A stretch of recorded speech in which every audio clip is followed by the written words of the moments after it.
Welcome to Locker Talk, episode 22, the show everything WWE, past, present, and future.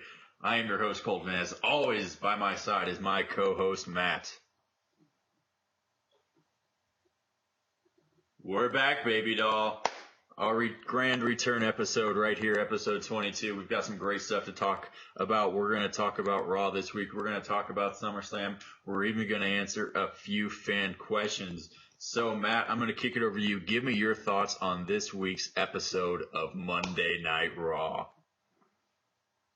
Well, first I'd like to say the bad boys of radio, YouTube wrestling shows that aren't actually wrestling but talk about wrestling are back.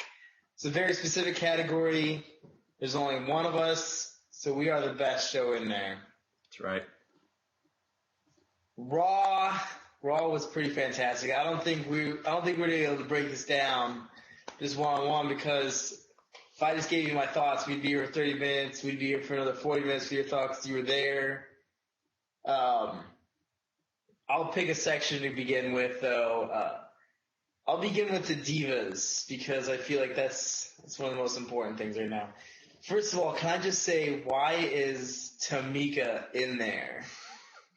Why is she even, a part of that? You couldn't have picked anybody else. I've never actually seen her wrestle a match before. I've seen her help out, but never seen her wrestle one. The hairdo gets me.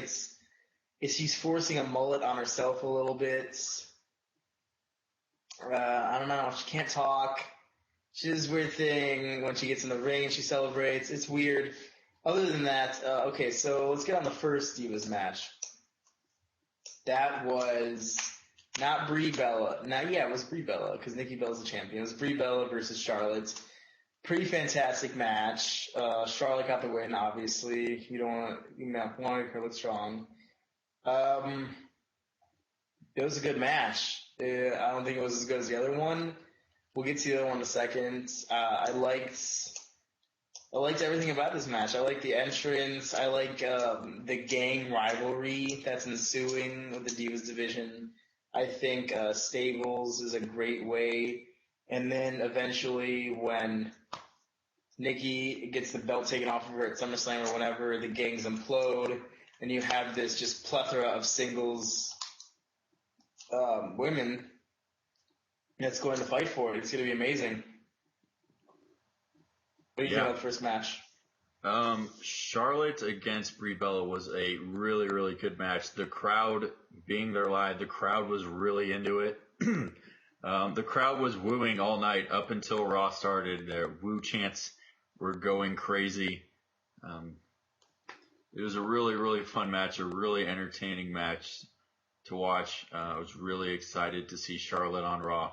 I was really excited to see all the NXT divas on Raw. I thought it was a really good match. Now, you said that you thought the tag team match was better, correct? Yes. Okay, I've seen from people who watched Raw on TV that they thought that the tag match was better. And I can tell you, being there live, nobody in the audience thought the tag match was better. Everybody was bored out of their minds. No one was into it. I heard many screams of, "This is boring," end the damn match already, which is really unfortunate because I thought the same thing. I was really excited to see Becky Lynch, one of my favorite NXT divas, and Paige and Sasha Banks as well. But to me, the whole match, I even made the comment on Twitter, the whole match seemed like a rest move. Sasha Banks just put Becky Lynch in submission holds for half the match.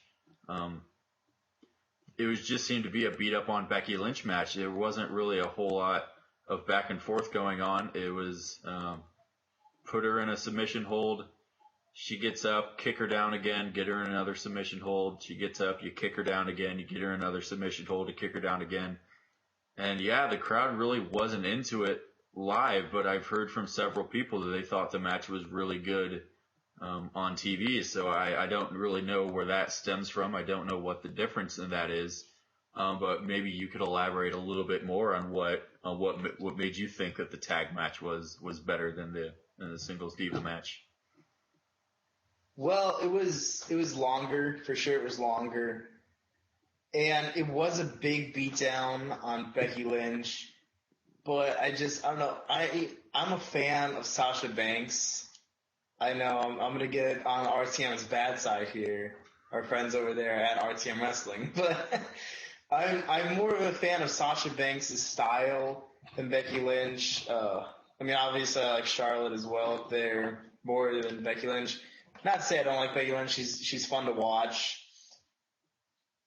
Also, I could listen to her talk like all day long. If she could like record a book, I would listen to that all the time driving to work.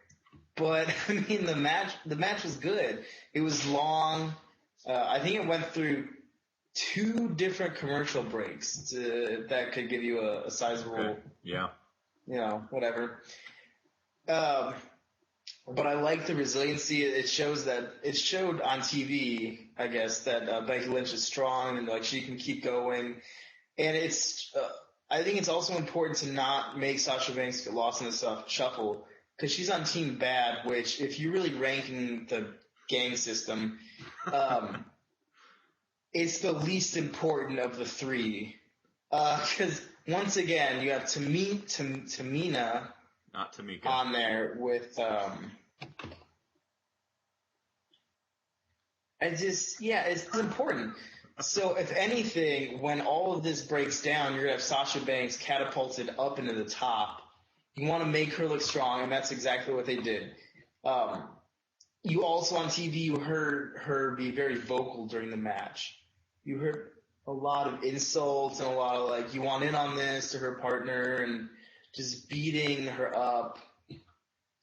And then I liked the ending. I liked how Paige wasn't the star of it. It was easily Becky Lynch and Sasha Banks.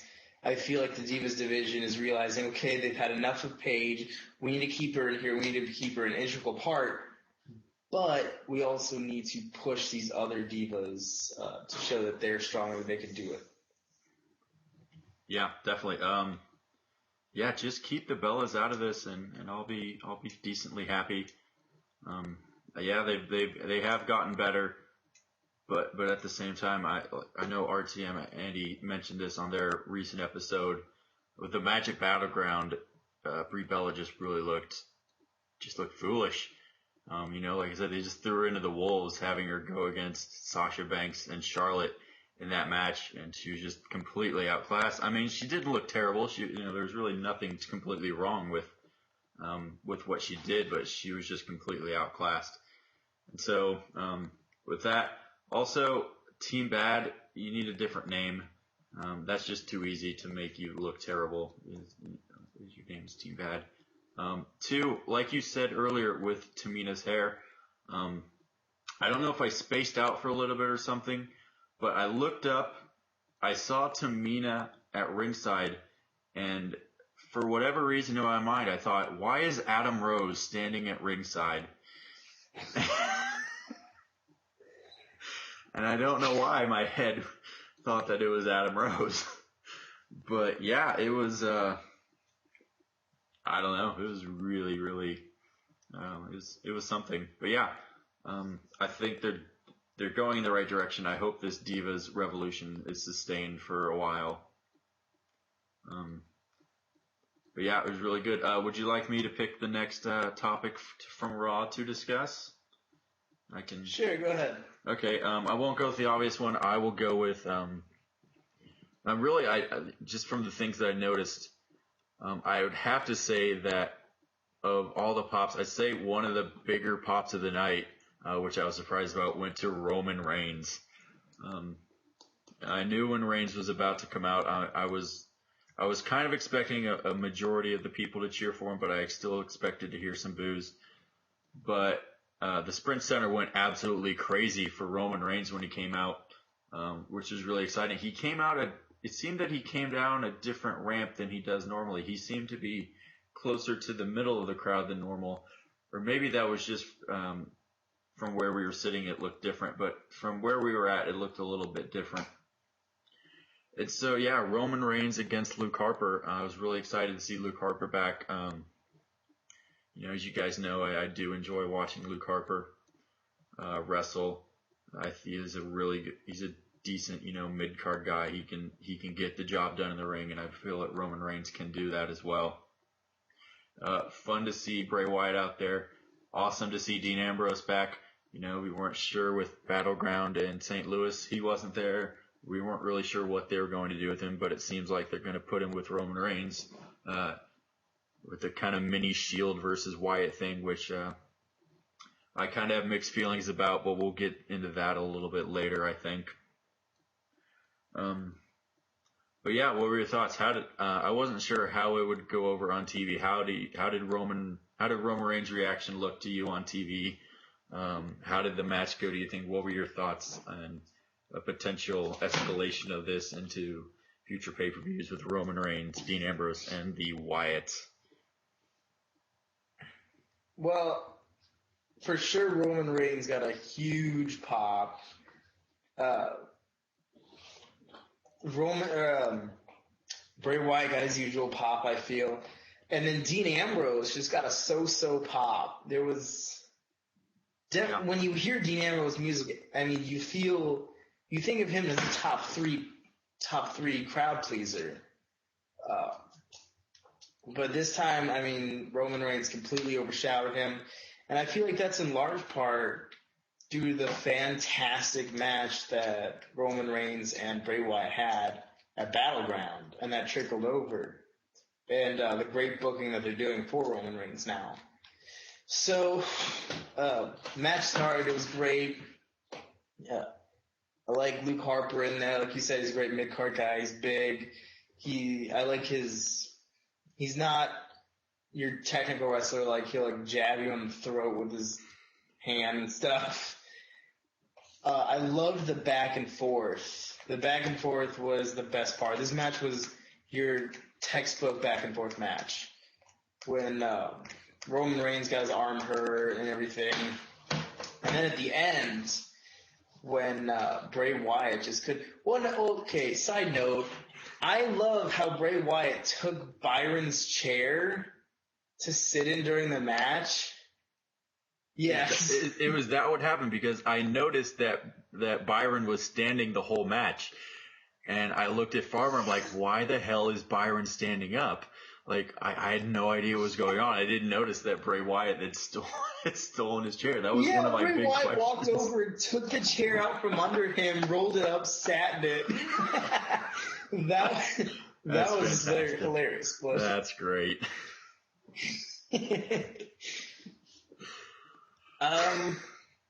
What was odd, though, was during the beginning of this match, the commentary was still talking about how JBL has been in the ring with both The Undertaker and Brock Lesnar. So while this match was starting, Cole was like, yeah, and JBL, you've been in the ring with both The Undertaker and Brock Lesnar, and how did that? And they talked about that for a while until they actually got into the actual Luke Harper Roman Reigns match. And I thought that was taken away from it a little bit, like, this is just a throwaway mid-card match to those guys. Typical. But it was great. Yeah, especially the end. The end was fantastic when they're just beating down Roman Reigns and Ambrose comes back in Ambrose fashion. And I thought for a little while there that they were going to have the Wyatt family stand tall. I was like, you need those other guys standing tall in this since the Wyatts won last night. And sure enough, Ambrose comes in, that Superman punch out of nowhere was hits. Also, sidebar, Ambrose's shirts are just fantastic all the way around. And he's getting new styles faster than John Cena. I noticed that as well. I had also mentioned to Farm, like, is that another new Dean Ambrose shirt he's wearing? The Dirty Deeds, if I remember right, is what it was. And yeah, my shirt's like 2 Ambrose shirts old now. Right, you just got it. That's well, I guess your shirt hasn't debuted on the show yet. We haven't released. It hasn't. It will though, and you guys will be amazed. Yeah. So that episode that we recorded mostly concerning the Beast in the East show that we didn't get finished. We're going to end up releasing that. We're not sure when. We might just do it a spur of the moment thing sometime randomly. So look forward to that. Little sidebar. Another little sidebar here. You were talking about the announcers not doing a good job. We've already talked about the Divas. When I saw that the Bella Twins were going to be on commentary, I just said to everyone in general, oh, thank God we don't have to listen to commentary for this. And I got a big laugh from everybody who was sitting around us. So, yeah, really glad I didn't have to listen to that. But yeah, it's some good stuff. Are you texting right now? I am. You're texting during the show. That better be your fiance. Otherwise, that's not acceptable. It blends into the screen view, so you can't really notice, though. I did see it, though. Otherwise, you had your phone just a little bit too high there. Also, I got a new phone case. Oh, so, like that? Yeah, just a little bit. Anyways, we're off track. But yeah, next segment. Pick another one. Let's go for it. Okay. I'm gonna stay away from the obvious one too. It's just gonna be a showdown. Who's gonna pick that one? I'm gonna go with a tag match that happens. The Los Matadors versus the Primetime Players.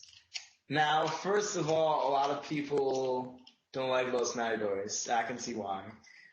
But this match showed off their athleticism fantastically, especially when one of the guys, I don't know which one, was hit into the corner, he flipped over and then just all back muscle pulled himself all the way back over. And I was like, whoa, that was really cool. If I take anything away from Raw, that was really cool. And then, obviously, Darren Young was in there doing his thing. I don't really pay attention when he's in the ring. And when Titus O'Neil came in, Titus O'Neil showed off his power a little more than normal, throwing the guys left and right, catching them. And then they did a great thing with New Day coming out and doing their typical, positive heel. Yeah, and really cool. I think that right there is going to keep – they need to keep New Day relevant. If they do anything – the Divas are going to do good on their own now. Cena will help Rollins do whatever. They need to keep the tag team division going, and they need to keep New Day relevant. So New Day coming out doing that thing, that was great. They didn't even have to interfere with the match. All they had to do was stand there talking to the microphones, and they did that. Los Matadors get a win on Raw. So it would have been fantastic, though, if it was oh, man, their name's escaping me. The Ascension versus Primetime Players. It would have been fantastic. Although the Ascension did make an appearance on Raw, along with Adam Rose. And Zack Ryder. And Fandango. And Zack Ryder. That's right. It was a star-studded Monday Night Raw. Yeah, but... So what do you think about that tag match? Most of the match, I was trying to figure out which one of the Matadors was the one that's related to Carlito. I figured it out when he did the backstabber and for the finish. And I'm like, oh, hey, it must be that one. He's related? Yeah. He's related to Carlito? Carlito and Primo. Yeah. They were a tag team way back when they won the tag titles. One of them is Primo? Yeah, it's Primo and Epico. Whoa! Glass-shattering news here on WWE Locker Talk. That's like a veteran wrestler out there. I had no idea. Yeah, that's But yeah, I was upset personally that the Matadors got a win on Raw when there was no King Barrett on Raw and there was no Neville on Raw. There was Neville on Superstars. I got a picture of the Red Arrow in mid-flight. It was so cool. And I was so really, I marked out like crazy for Neville in the Red Arrow. But I was really upset that the Matadors got to be on Raw when Neville did not merit a match on Raw, which is really kind of disappointing to me. But yeah, I also kind of wish that we got a little bit more of the New Day. I assumed that they would potentially have a match, or there'd be a singles match or something like that would happen with them later. It never fleshed out. It was really cool to see them. That was one of the things I was really excited to see. And so I'm glad we got to see that for the little bit that we did. But yeah, it was a good thing, I guess. Whatever. Anyways, so we're going to move on. I'm still not going to touch the obvious. I'm going to see how far we can stretch this out. But if Matt can think of something else, I'm going to be out because this is the last thing I can remember that happened on Raw. That was, okay, there's a couple things. Crap. I'll go with the one that I was more excited about. The main event of the night was, Kevin Owens, Sheamus, and that other guy, Rusev. Okay, there we go. Rusev against the team of Cesaro, John Cena, and Randy Orton. This was a really fun match. I really enjoyed all the different dynamics that came into this match. Whether it be the kind of weirdness of seeing Cena and Orton teaming up. It happens a few times, as you know, but it's usually they're on the opposite sides of the ring. I even saw WWE today had an article up just listing the times that Cena and Orton have tagged together. That was really cool to see. Everybody was full-blown going for Cesaro the whole match in the crowd. That was really great. I like the dynamic of the dysfunction of the heel team with Sheamus walking out, Kevin Owens getting pissed off at Rusev. I'm not sure what he was yelling at Rusev. I assume it had something to do with Rusev being a lazy, no good piece of crap who doesn't want to wrestle or something of that ilk. Kevin Owens walks out, which leads to Rusev just getting dismantled by the good guys, which I also want to point out, I thought that WWE, this is more proof that WWE watches our show, with your idea of having, it was kind of modified, but having the Cesaro swing go right into the RKO, I feel like that was probably the closest we're ever going to get to seeing that happen. I thought I thought Orton's RKO got the second biggest pop of the night. The crowd went absolutely insane for that. It was really, really amazing. Fun to watch live, just seeing all these guys and just having that great crowd interaction the whole night. I also thought there was never really a full-blown "Let's go Cena, Cena sucks" chant. I think the man is starting to turn people around, getting him more on his side when it comes to liking John Cena. We're still not going to like his mic work. We'll get to that later. But his in-ring work speaks for itself. He's been doing an amazing job this year. This has got to be the best year of Cena's career wrestling-wise. And so, yeah, it was really fun. Even the few "Let's go Cena, Cena sucks" chant, I couldn't bring myself to even just the fun inside me to just join in on both sides. I'm like, well, I'll do the "Let's go Cena," but I can't really feel the Cena sucks anymore, even if I'm just doing it ironically. But yeah, so main events. A lot of times main event on Raw don't really flesh out anything good. What were your thoughts on the main event match? I thought it was good. I thought it was short. I had forgotten about the Cesaro swing. Was that in our episode that we didn't release, or was that the previous one? I think it was the previous one. I think everyone knows about I don't know. Anyways, before we commented on it. Yeah, I think so. If you didn't hear it, we thought it'd be a good idea for Cesaro to kind of do like a reverse swing and have Orton catch the guy into an RKO. Really great. Essentially kind of what happened on Raw in a bit. But yeah. Anyway, sorry. Go ahead. That's pretty awesome to watch. Kevin Owens was yelling at Rusev about his Lana lookalike and, now you're ready to wrestle stupid and that kind of stuff. Oh, I love Kevin Owens. So then, he left.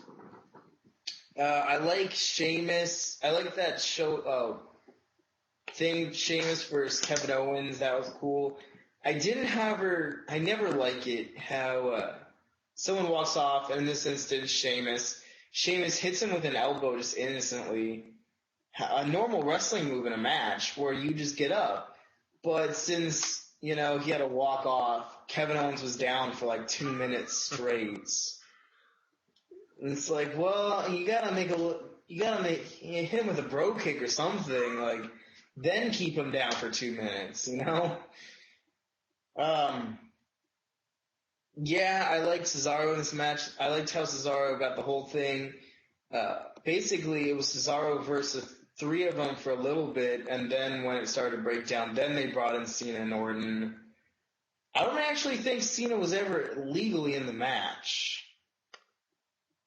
I think he was at the very beginning, I believe. I think he started the match because it was, I think Owens started out against Cena, but then Owens did the heel move and tagged out to Rusev immediately. Yeah, yes, I'm right, because I remember saying, I'm like, oh, they're putting Rusev as if he hasn't already lost to Cena enough. Yeah. Okay, yeah. It was main. I saw it at the beginning of Raw. I was like, oh, that's going to be the main event. Like, that's the version of the All-Star game right there. Like, this is going to be awesome. And then it happened. I was like, well, it wasn't that good. I'd much rather see King Barrett in there than Sheamus. I don't like Sheamus. I don't like watching Sheamus wrestle that much. I like his character. I like the heel character of it. But I'd rather see King Barrett in there. I just now noticed, King Barrett wasn't on Raw, and that's very weird to have such a big name not be on Raw. And he won at Battleground, which is also really weird. Mm-hmm. He wasn't even in that thing. He was in the thing. I saw him in the thing. Oh, he was? I didn't see him on TV. Yeah, he was wearing a red shirt. Oh, I was gonna say he didn't even travel, but okay. I will move right along to a segment featuring John Cena as well. It's going to be the John Cena Seth Rollins time filler slot. So Seth Rollins comes out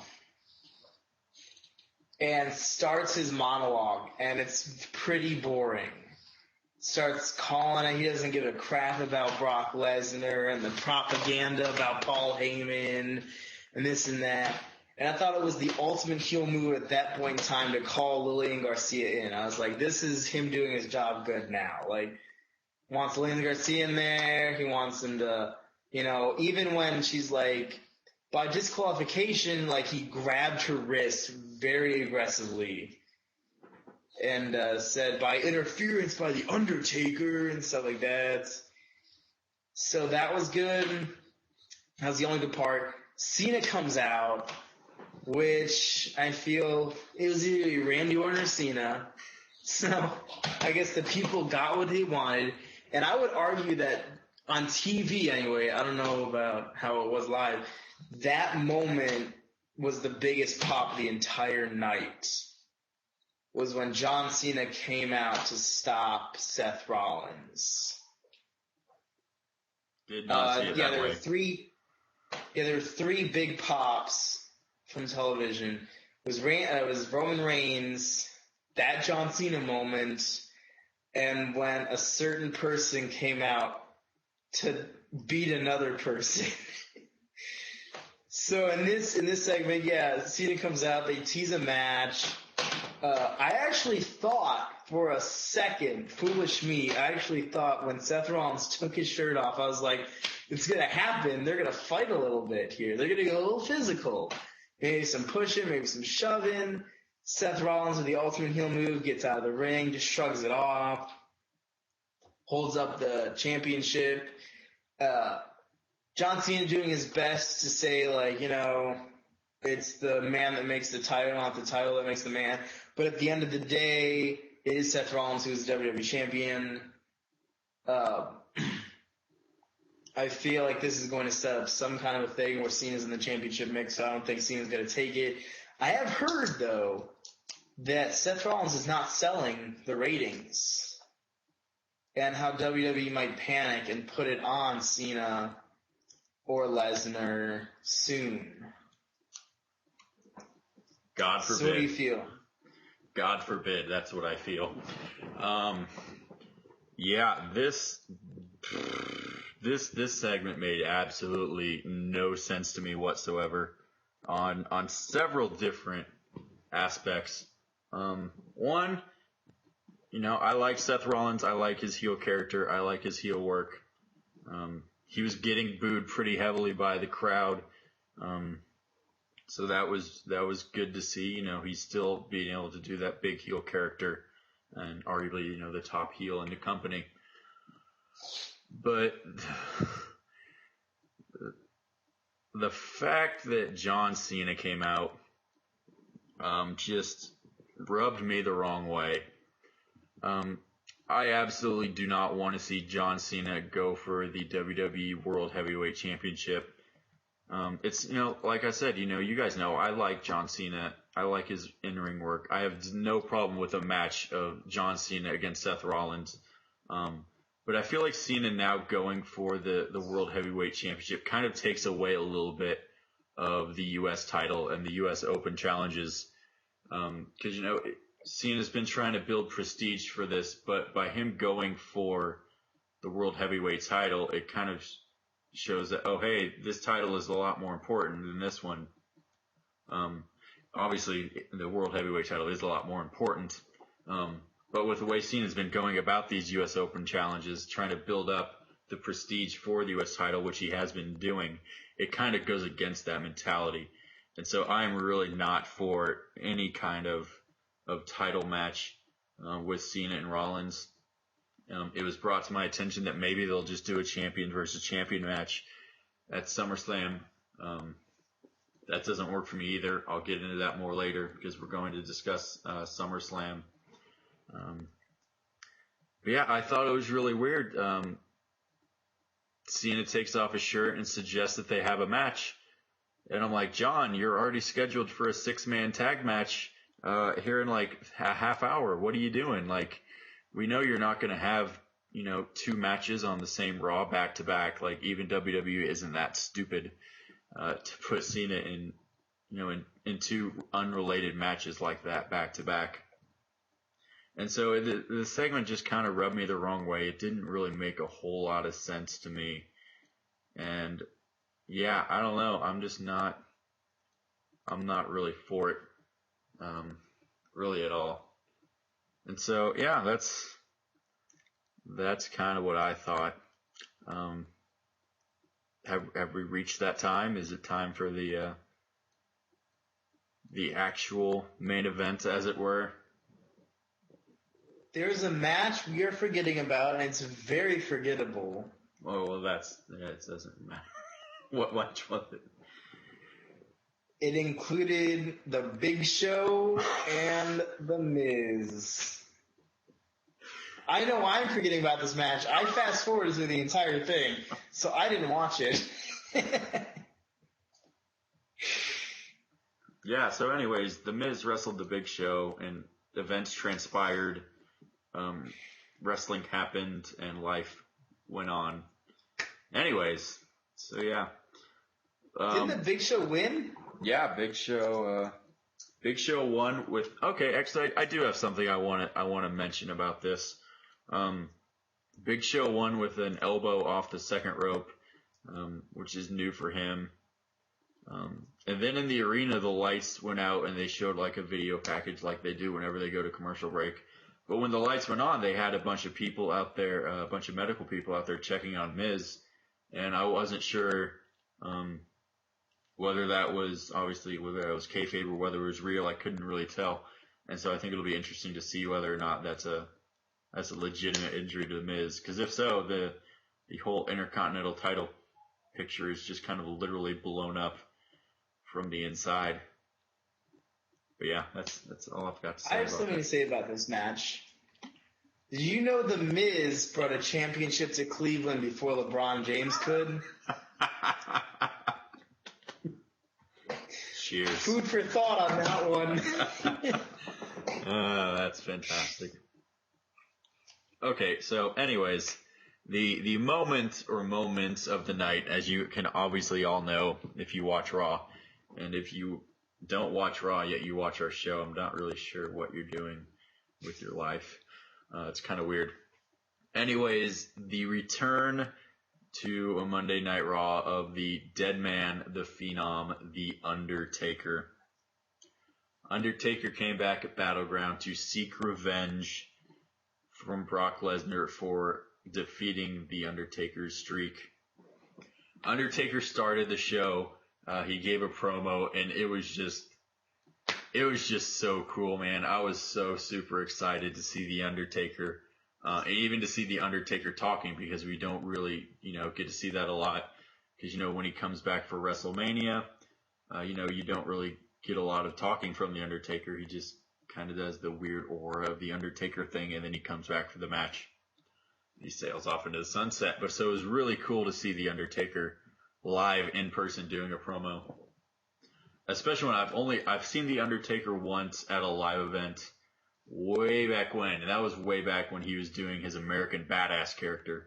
So I've never actually seen like the gong tolling and the lights going down and Undertaker raising the lights himself and all that awesome cool stuff. So I was really, really excited to see that. And so yeah, I know a lot of people weren't really sure about this whole Undertaker Brock Lesnar thing. And I completely understand their concern. It seems kind of odd that the Undertaker is wanting revenge now. It kind of puts a bit of a monkey wrench into his match with Bray Wyatt. It does kind of seem to make that match really pointless now. But obviously they couldn't do this any sooner. They couldn't have done it last year. Undertaker was, he was too injured for last year's SummerSlam or any other time last year to extract revenge on Brock Lesnar. And so now is really the only time we can do that. I don't know whether they're leading this match into another match potentially at WrestleMania or what they're going to do. But Undertaker comes out, does an awesome promo. Triple H does the whole thing where he talks to Paul Heyman, tell Brock Lesnar not to show up, take a well-deserved night off. Typical authority stuff. And which obviously means, oh, okay, we all know Brock Lesnar's going to show up now because they're saying that he isn't going to show up. And so Heyman runs his mouth, Undertaker comes out, and, it's just a priceless reaction. Lesnar comes out, and then we get probably one of the most epic brawls we've seen in WWE in quite a long time. Lesnar and Undertaker just going at it. They bring out security, which, I'm like, oh, cool, here come the indie wrestlers. And the security included some favorites, such as Brad Maddox, Solomon Crowe, and Tyler Breeze were a part of that, is what I'm being told. So that's something. And then so basically they had a good majority of the locker room come out and break this up. It just I feel like it added to the that was a big mess up. They added to the legitimacy of this by the fact that they needed so many people to keep these guys apart. It added to the intensity of these guys' hatred toward each other. And they just kept going at it, and they go at it backstage. And so it was just really cool to see. I consider myself very, very lucky to have seen this in person. Really couldn't have picked a better Raw to go to. I'm really glad that I got to see that. So what are your thoughts on this? Do you think Undertaker Lesnar is a good idea? Does it make any sense? Is Paul Heyman going to get tombstoned anytime before SummerSlam? Well, these are all good questions. Here's the thing. I would have loved this way more if he would have not come back for this WrestleMania. If he would have just laid low for WrestleMania, didn't come back at all, And you would have seen him for over a year, and then he just comes back, and you're like, whoa, it's The Undertaker. I'm like, it's The Undertaker. I saw him, like 5 months ago? Of course. Yeah, it's whatever. Definitely. So, I mean, it's not as thrilling. I agree 100% with RTM. If he came out as the American Badass now, that would be so awesome. I don't even think I could handle how awesome it would be as the American Badass Brawler versus Brock Lesnar in an all-out war to the end. It would be badass. And that way, it would. Americana. A little bit of Americana. Merc.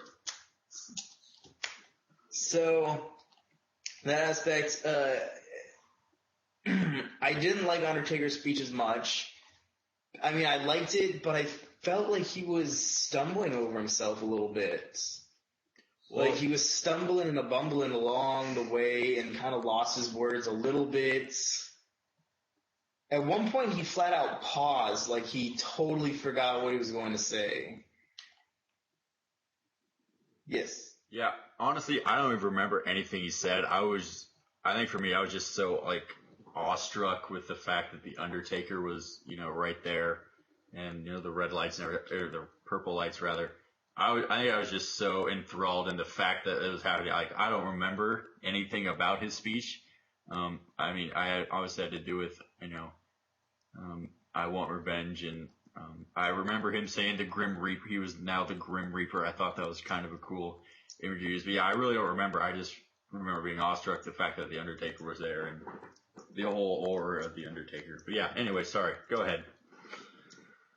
Yeah, I mean, it was decent. And then, obviously later when Paul Heyman doing it, and the look on Paul Heyman's face when he heard the gong was amazingly hilarious. And he's pleading. And then Brock Lesnar, I didn't know Brock Lesnar could move that fast.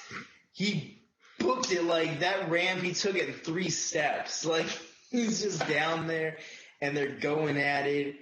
I mean, security came out. I didn't recognize Tyler Breeze in any of them, but he might have been there for sure. I don't know how we'd miss Solomon Crow because he has that weird black and red hair, but I didn't notice that at all. I don't know if the source that I read that from was just wrong or if they did a really good job of hiding it or what, but yeah. Yeah, it was fantastic to watch. This was reminiscent of one Vince McMahon, Stone Cold Steve Austin brawl when the police were brought out and they had us handcuff him.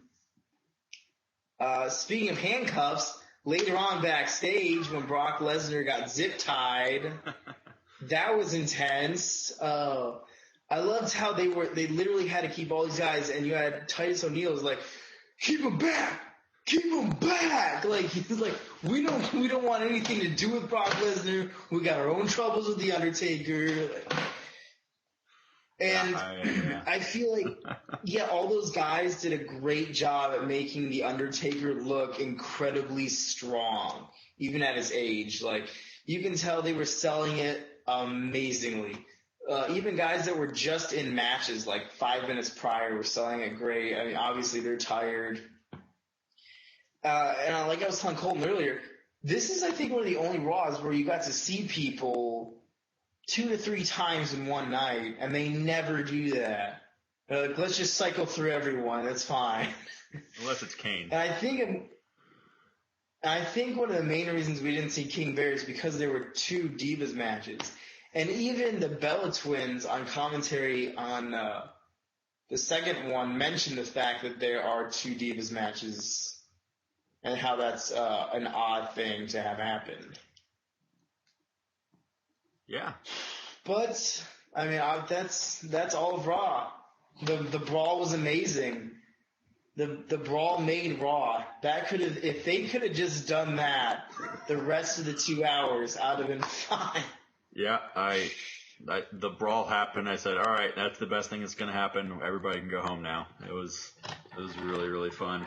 Really entertaining stuff. But yeah, I think we can move on to SummerSlam. We've obviously talked a little bit about it so far. give me a few matches that you think are going to happen. What are they going to carry over from Battleground, et cetera, et cetera? What do you think's on the docket for SummerSlam? Obviously, we have Undertaker and Lesnar. We've discussed that. I don't think we need to go into that anymore, unless you want to. I feel like they're gonna have a tag match of Ambrose Reigns versus the Wyatts. I would say this is where Eric Rowan returns, but he broke his something. He broke his arm. But didn't he break both arms lifting weights? No, it was in a match with. Oh, it was in a match with somebody, I believe. I can't remember. I think it was. Honestly, I want to say it was Ryback. I want to say Ryback hurt somebody again. But I'm not. No, but yeah, I was thinking that as well. I don't know when the timetable for Eric Rowan to come back is, but yeah, I definitely see they're definitely heading in that direction of a kind of a mini Shield Wyatt kind of thingy going on. Go ahead. My bad. Yeah, I could see a tag match happening there. Obviously, you have Brock Lesnar and The Undertaker. The rest is completely up for grabs. The Divas division, you have no idea who's going to wrestle in that one. It's SummerSlam, so the title's coming off of the Nikki Bella. I don't think they're going to have her take AJ's reign. I think they do. I think they're this kind of irks me the wrong way as well. I think they're just trying to strike AJ Lee from the record books. Just from everything that went on, they're making sure that she is not the longest reigning Divas champion ever. I think and they're making such a big deal about Nikki Bella doing it. I think that they're going to have her do it, which pains me so greatly. I've never done this before, but I've kind of wished that she might get injured. Not like a significant injury, but like something where she has to like relinquish the title just so she doesn't reach that milestone. I know that makes me a terrible person, but I really don't want her to be the longest reigning Divas champion ever. Well, AJ was so great. I mean, she didn't like what was going on. I think they want to strike her also for the Punk thing. Yeah. I mean, she's her own person. I get that, but obviously the connection there is, you can't deny it. They're married, so. Yeah, I think it's the Punk thing, and I think it's the not giving them a heads up when she was leaving. They still had her win the match at WrestleMania, and she's like, okay, I'm done now. I feel like they definitely would have done it differently if they knew she was leaving. And so I feel like that might be upsetting them as well with concerns to that. Yeah, like if there was anyone right now where I'd be like, yeah, I'd be okay with her being the title reign, it'd be Paige for sure. I mean, Paige and AJ Lee put on some great matches. And even with Becky Lynch and Charlotte and Sasha Banks coming up, I would say Paige is still the number one Divas wrestler on the main roster, even with the three coming up. She's just so good. I mean, she's taking bumps in the womb, so you can't deny it. She fought her own mother for bread at the dinner table. Boom. I mean, I do that as well, but I just get kind of hungry, so never mind. I don't know what else. There's rumbles and grumbles about Sting coming back for SummerSlam. Yeah. I don't know what they would do with Sting now that The Undertaker's busy.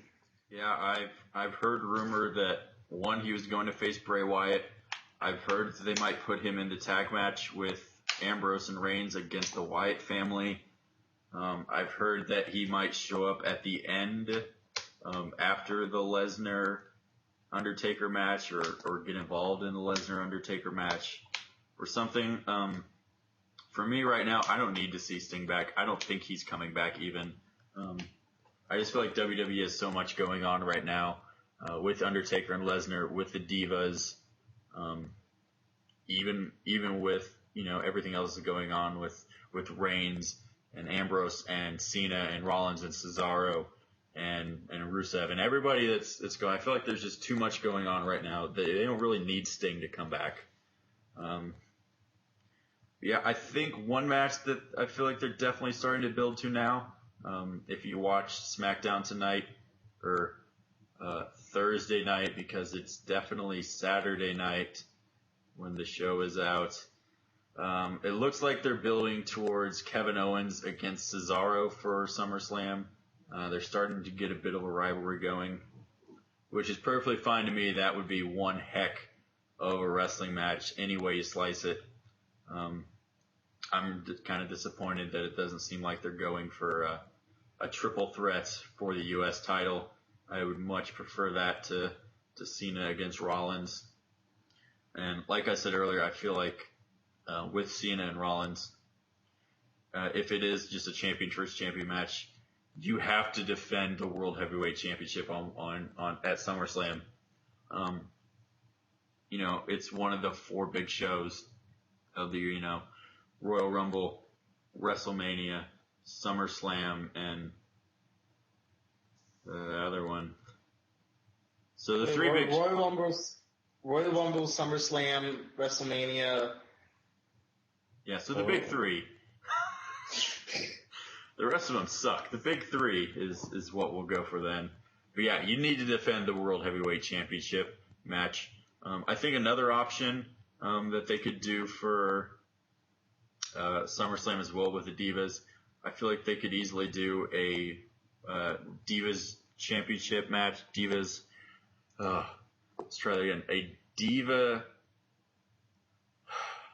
I can't get this right. So what I think they could do Nikki Bella against Sasha Banks in a champion versus champion match. That way Nikki doesn't have to defend the title, which she never does anyways. And they can showcase Sasha Banks as one of the elite women's wrestlers. Yeah, a lot of different things that they could do. Obviously I feel like it's going to be New Day against the Primetime Players again.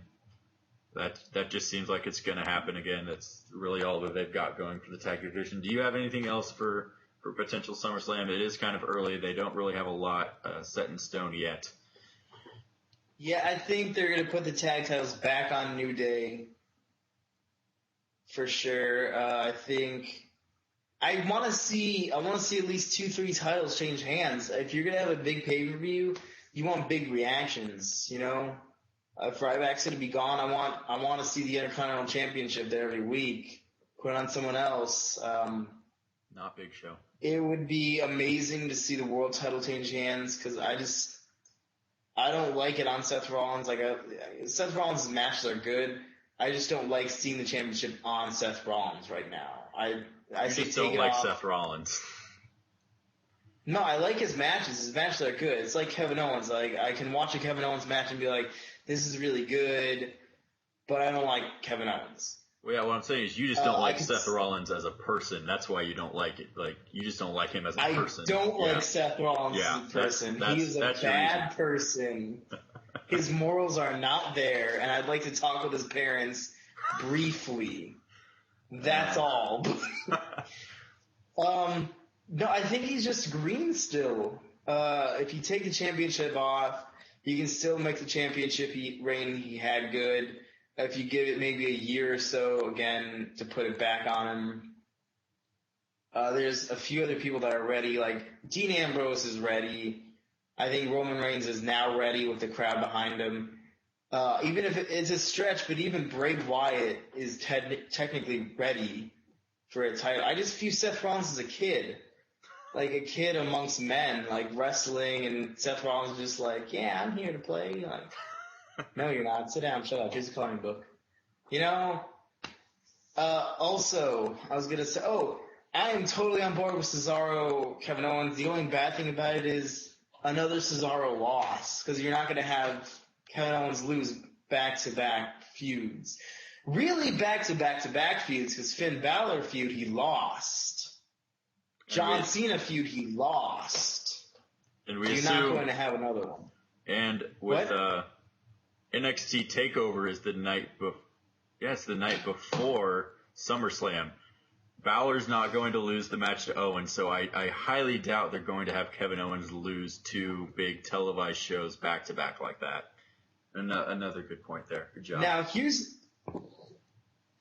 a thought. I know the timetable is completely wrong for this particular superstar, but if Sami Zayn could come back for SummerSlam, that would be awesome.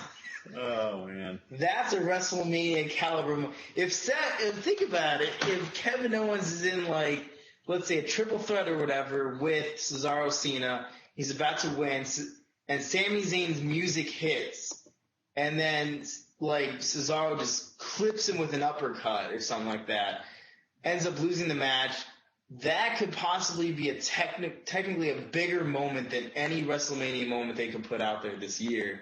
With how big they're building people like Cesaro and Owens. You already have Cena in there. It's going to be huge. Yeah, definitely. But alas, it won't happen. So.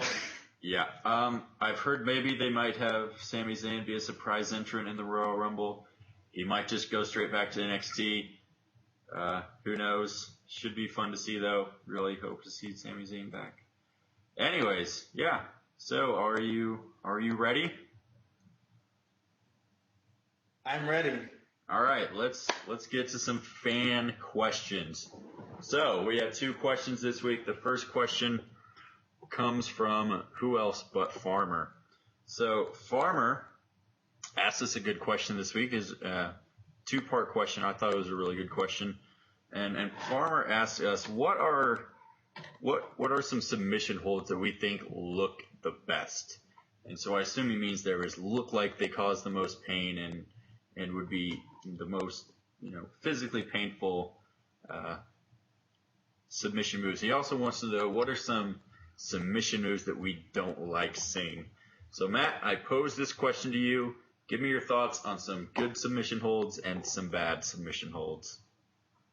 I'm really bad at names. I'll name the wrestler for this. Okay. Paige's submission move. The PTO, the Page tap out is what? Yeah.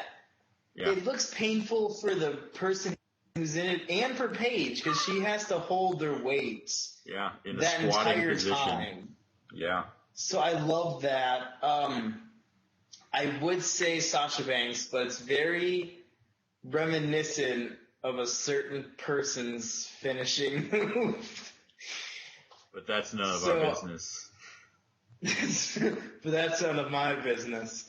So, that one, I really like Paige's. The figure 8 looks painful because she has that arc on you. Other than that, honestly, none of the men wrestlers' submission moves I like that much. There's a lot of them I don't like the STFU. Back in 2006 or so, I liked it when the rivalry with Edge was in full blown. That was a hot locomotive going down there. But nowadays, it's just like the forearms are right here, not doing anything, and you can clearly see it. I don't like Rusev. Rusev's doesn't look painful at all. It's the camel clutch, basically. Am I correct on that? Yeah, it's the camel clutch, basically. Like I said, Sasha Banks, it looks painful, but it's reminiscent to one Crippler Crossface, the Crippler Crossface. That's the name of the move. I won't mention the wrestler who used it. Yeah.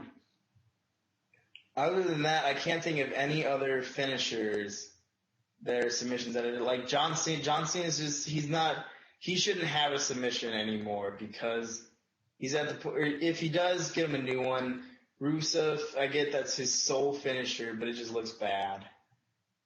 What do you feel? Yeah, the first one I thought was the figure 8, the figure 4 even.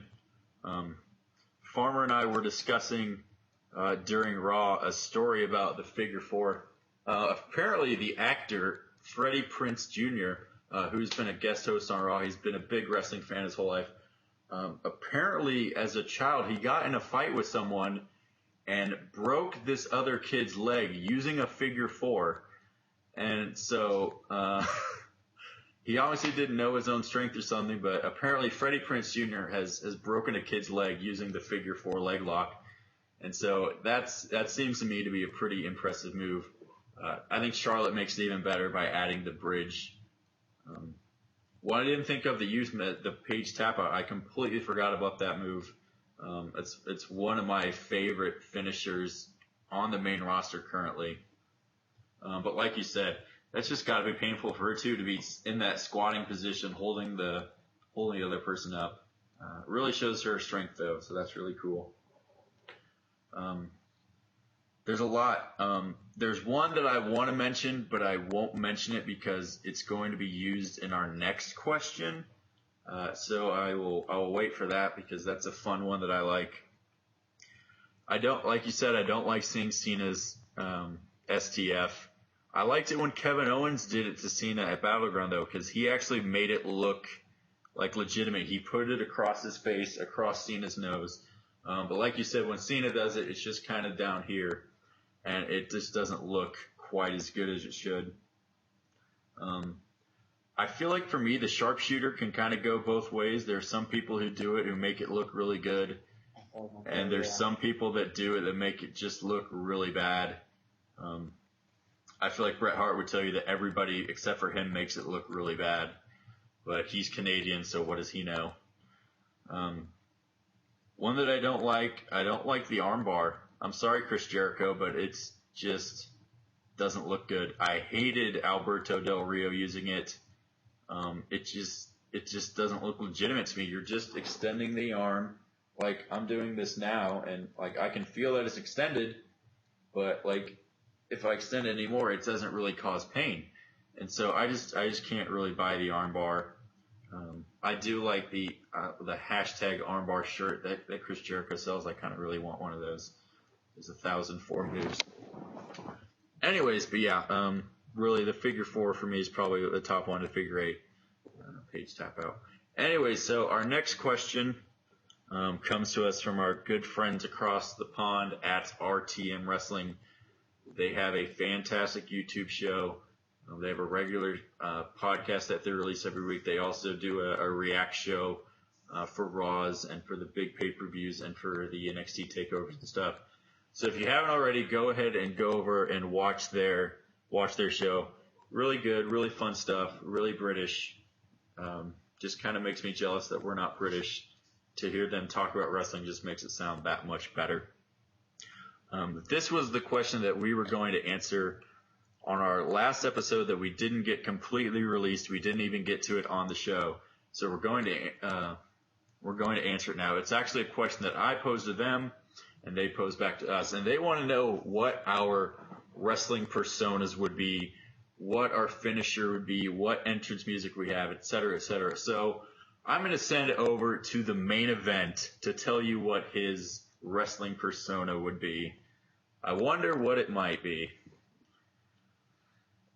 A lot of people might think I would choose to name myself the main event, but I wouldn't.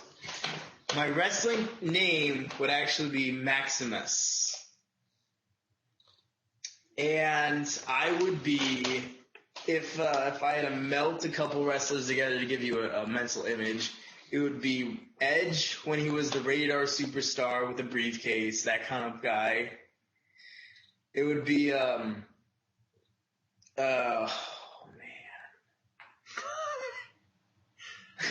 You don't even know who you want to be. I had two more. The problem is I had this down like 3 weeks ago when we were gonna go over it. It would definitely be like an Edge type person, and be a heel character who thinks that they're better than everybody else, that thinks this and that, but won't actually step into the ring with the John Cenas. Yes. Would the other one be like a CM Punk kind of character, like a straight edge society kind of? Mm-hmm. Yeah, the heel character that thinks that they're better, kind of like a Chris Jericho when Chris Jericho came back, that says I can save you from this and that kind of guy, but shies away from those types of guys until he actually has to. The ultimate opportunist type person. My main finishing move would be called the main event. There it is. Yes. And it would be, I think I'd have to go with Edge's spear, something in the corner, but that's ridiculously copying him altogether. So if Edge could never have happened and I could have his career, that'd be great. But that couldn't happen either. However, if I could steal any finishing move, if this was part of the question, I would choose the Sister Abigail. I would steal the Sister Abigail from Bray Wyatt, call it the main event, and I would call all of my fans, like The Rock called his fans, or the People's Champion, everything like that. I'd call my fans the A-plus players, and I would be very cheesy with that. I'd have T-shirts made up and everything. So yeah, I'd be that type of guy in Royal Rumbles where they had entrance moves to hit, and I'd sit outside the ring for the longest time, and then finally roll in. That kind of guy who you love to hate. Do you have any thoughts on what your entrance might be? My entrance music would be The Downfall of Us All by A Day to Remember. It's really awesome. If you haven't checked it out, it's great. You don't have to check out the entire song, everyone. Just check out maybe the first 20 seconds of it because it's pretty intense. It's like that build up to like, oh, it's gonna drop. Like this is about to happen right now. Yeah, that's some good stuff. I couldn't really pinpoint one person I would want to be or I think I would be. So I have like 3 different characters here. First off, I would like to mention that I had the idea to use Cult of Personality way before CM Punk ever did. So, because I would call it the Cult as the first part of my name, the Cult of Personality, and so that would be kind of my thing to use there with that. And so thank you for stealing my ideas, CM Punk. You're a classy guy. So yeah, thanks. Whatever. Anyways, so the first one. This first character I want is just for the entrance theme. I would be kind of like a safari man, a kind of guy, who wears like the khaki shirt, the khaki shorts, except I'd be South African. I wouldn't be Steve Irwin. I'd wear like the hat. I'd be kind of like Kamala's like manager guy, except a wrestler. And I would do that just because I want my entrance to be Circle of Life from Lion King. Because just the opening thing, I just make a fantastic wrestling theme. I would also want it as my baseball walk-up music. Yeah, I see you have something to say there. What?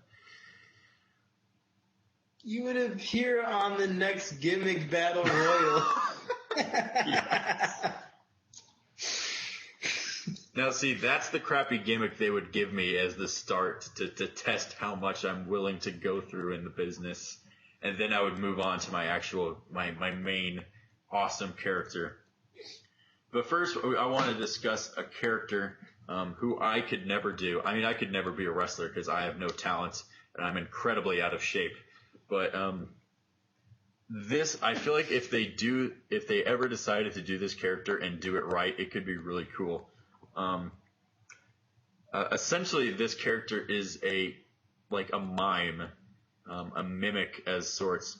And so essentially this person literally copies the entire moveset of his opponent in every match. So if he's going up against John Cena, I guess he'll just be Kevin Owens. He'll just copy all of Cena's moves. But if he goes up against Neville, he'll use the red arrow as his finisher. He'll do everything that Neville does. Basically, this would be a person who would have to have the knowledge of every person's moveset that he might be facing, and he utilizes that in the match against him. I don't know. I just think that could be a cool, maybe a unique character. I don't think it would last very long because people would probably think it's really cheesy because it is really cheesy. But there it is.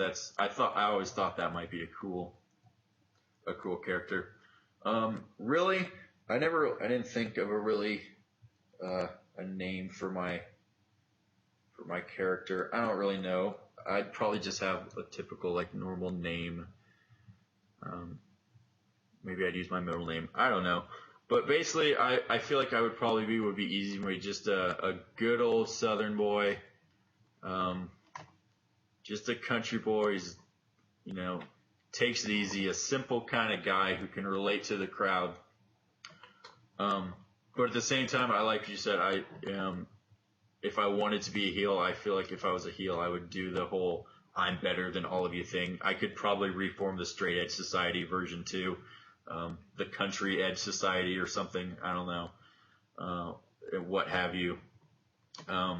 My entrance music, I would want to use Blake Shelton's "Kiss My Country Ass" if I'm going to be a country type person. Just because I like that song. I feel like it's gets the point across of being a country type person. But for my moveset, I didn't really notice this until I kind of noticed it. It's kind of those you notice it if you notice it kind of deals. My moveset is all featured in a match at WrestleMania 19. And this is the match was Booker T against Triple H. And so my three main moves, I've always wanted my finisher to be the double A spine buster. I've always really liked Arn Anderson. He's always been my favorite member of the Horsemen. I've grown up watching Triple H do it for years. And so I've always wanted to use that as my finisher, and I would always, like, if I ever imagined being a wrestler, I always thought that I would want to do that. One of the specialty moves, if you guys don't remember, was Booker T's Harlem Heat. I think that's what it was called. That might be the name of his team when he was in WCW. Either way, it was something along those lines. Essentially, he does a flip off the top rope and lands it in a leg drop on the opponent. Just a fun stuff. I always, you used to do that if you pretend to wrestle on the trampoline. That's an easy move to accomplish. And so that's always translated well with me. And then my submission move, which is one of the ones that I think is one of the more painful looking, one of the more cool looking finishing moves, is Triple H used a modified Indian Deathlock, which you probably couldn't call it that anymore because it's not politically correct to say Indian Deathlock. But it's a really cool move. If you don't remember the match, go watch it and just watch it just for that Indian Deathlock. It's a really cool looking move. I think it's probably the only time we've seen that move, since then. I don't think we've seen it since then. It was really cool to see, and I've always really liked that. So, just a good old country boy from the South. But if you piss me off, I'll kick your ass. And if you don't like what I think, you can kiss my ass. Just kind of that mentality. And then if I'm a heel, I can just amp that up to the 10th degree. And just use the Indian Deathlock, and it'd be great. But yeah, that's our show. I think you go ahead. If I could also steal CM Punk's Anaconda Vices as my submission, we actually have another question streaming in right now from one Matthew Palicki. He is asking the show, if you could pick 3 superstars that might win the Royal Rumble right now, who would they be? First off, I'd like to inform Mr. Palicki that instead of asking a question, if he just wants to bring up this as a topic idea, that could also work really well. Instead of sending in a question, just be like, hey, this is a cool topic, discuss this. You don't really necessarily need to send it in as a question. Anywho, I'll have to tell him. Yeah, just make sure. Kayfabe's in full effect, so. Yeah, just, I know I'm pretty sure you know him, so if you could just let him know that would be, I think that might make things easier if he just wants to bring it up beforehand. We're kind of in the middle of the show, so, Anyways, 3 people to win the Royal Rumble. Is this who I want to win the Royal Rumble, or who I think is likely to win the Royal Rumble? Likely to win the Royal Rumble. Okay, first pick, I hate saying this, Brock Lesnar. I feel like they could have him win the Royal Rumble, set up a match to face whoever the heck is the champion.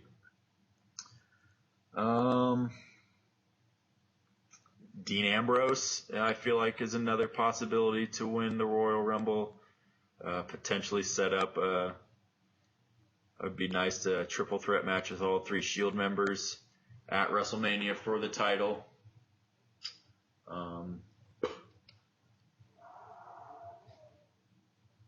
And just, I don't know. It's so early and so far away that I'm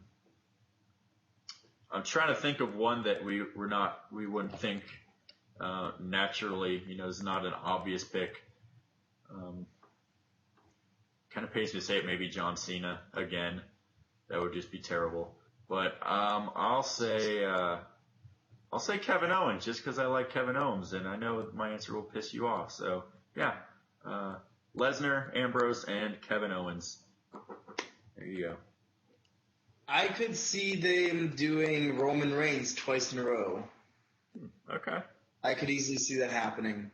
I could see Kevin Owens possibly doing it. I just don't see them putting the championship on him at the biggest stage of them all this early. And I'm going to go with an outlandish one and say Cesaro. Yeah, that's a good one. I feel like they're pushing him just the right way right now to get some steam under him. By the time the Royal Rumble comes, he might be a full-fledged main eventer. You never know. We can definitely hope that. That would be great. I would love that. I know the crowd would love that. It'd be a definite huge crowd pleaser.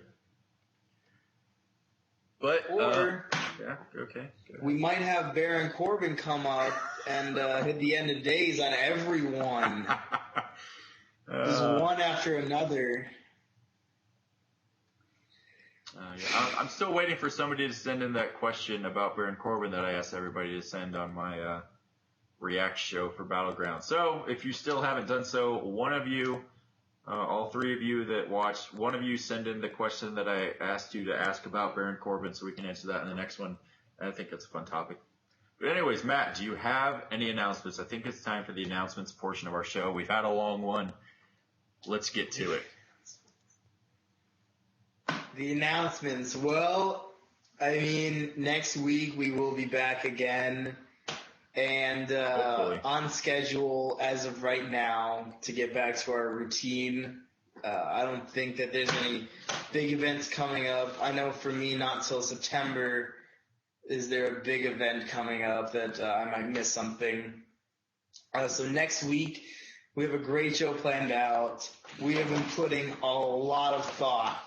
Possibly 28 weeks of thought into this show about ladder matches that you may have forgotten that are possibly the greatest ladder matches of all time. So none of the Money in the Bank ladder matches, none of the TLC ladder matches, and then also the big debate of who should be the face of the company, John Cena or Randy Orton.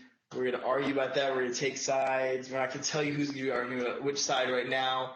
We'll let you guys guess throughout the week. Maybe shoot us some tweets guessing which one's going to argue over who. Other than that, there are no more announcements. If you want to send us a question for next week, that'd be great, though. We'd love some more questions. Some more in-depth questions about SummerSlam, because I feel like SummerSlam is going to be a main topic of our next couple shows until SummerSlam actually hits. Yeah. Like Matt said, if you want to send us a question, tweet us at wwelockertalk. Make sure you like our video. Make sure you leave a comment right down here. If you want to ask a question in the comments, that's a great option too. If you don't have a Twitter, if you found our show randomly, you can do that. We want to thank you for watching Locker Talk. I know we've been away for a while, but hopefully we can get things back on track. We should have a great episode next week. And so we want to thank everyone who asked this question. Thank you to Farmer. Follow Farmer on Twitter, whatever his Twitter handle is. Follow RTM Wrestling on Twitter. Watch their YouTube show. Subscribe to their YouTube channel. Cheap plug here. RTM Andy has made another fantastic video called Moves Like Balor. It's a really great, fun video. Go watch it before WWE takes it down again. I hate you, Rich Brennan. Anyways, I think that's all we have for this week's show. Matt, if you don't have anything to add, I think we will get to our hashtag of the week. So, in honor of the greatness, I say that this week's hashtag is hashtag Push Cesaro. Once again, I want to thank everyone for watching the show. This has been WWE Locker Talk. I am Koltyn. As always, my co-host Matt. Matt, do you have any last words for the great folks out there? I do not. The only thing that I might possibly have to say to them is you show me that smile again,